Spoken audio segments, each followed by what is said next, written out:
My name is Jameson Herman, and today I will be talking about if we should allow schools, libraries to ban books.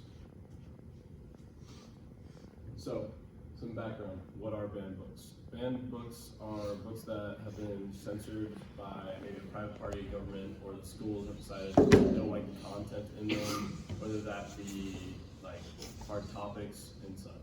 Example of this is Harry Potter, actually.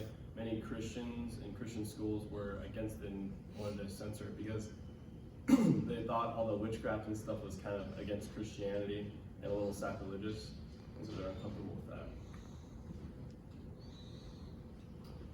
A book banning fact. So, in the 2022-2023 school year for K through 12, 3,362 books were banned. Now, have any of y'all ever heard of book banning? Maybe. Can I get a raise of hands? Have y'all ever read a banned book? Keep your hands raised. Alright. Some examples of books that have been banned in the past are pretty popular were 1984, 13 Reasons Why, The Hate You Give, and Fahrenheit 451. These are some of the more popular ones. I'm sure you've heard at least a few. 13 Reasons Why was a pretty popular Netflix show too.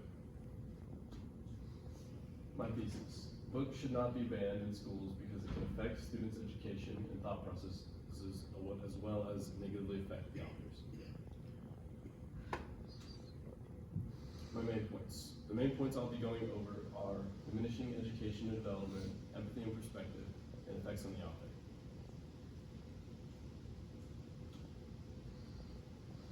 Diminishing education and development. By banning certain books, schools are limiting information and topics the student has access to, which can diminish the education and make it so that not all the information is readily available.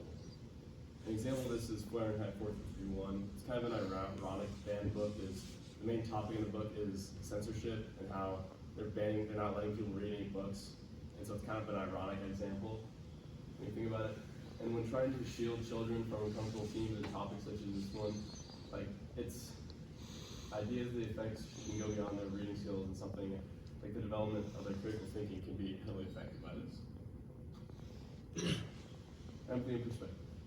Many books are banned due to their nature, like mature nature and offensive content. The book To Kill a Mockingbird is one of these, and it's mostly banned based on things like its racial slurs, offensive topics, and just things that make people uncomfortable. But what I think is that making novels like this taboo is kind of like working against progress, because you're making everybody like nervous around these topics and tiptoe instead of just talking about it. Denying students access to such literature risks whitewashing historical realities, making it more difficult to comprehend and engage with profound societal issues. That's a quote from an article I read directly related to book banning. And giving students the ability to read about struggle and helping them to understand it can help them develop empathy for others as well and see different points of view. Effects on the author. When a book is banned, it doesn't just affect the students and the readers, it affects the author, as they're trying to reach everybody and they're not able to reach every person with their book as they so expect it to. A few groups that are really affected by this are the African American community and the Jewish community. In recent times, materials have been stripped from libraries and curriculum, including works written by Black authors that discuss police brutality, slavery, and other issues. This is seen in like The Hate You Give, and To Kill a Mockingbird is a good example as well, where there's kind of uncomfy topics and the discussion kind of makes people uncomfortable. Another example of this is in the 1933, members of Hitler Youth regularly burned books by Jewish liberal and leftist artists. That's a picture of it on the left right there. And my conclusion. Banning books in schools shouldn't happen because it has negative effects on the students and the authors.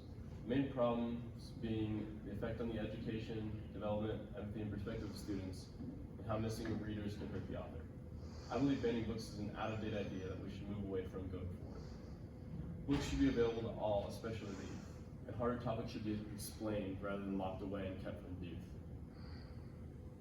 And that's why we're excited.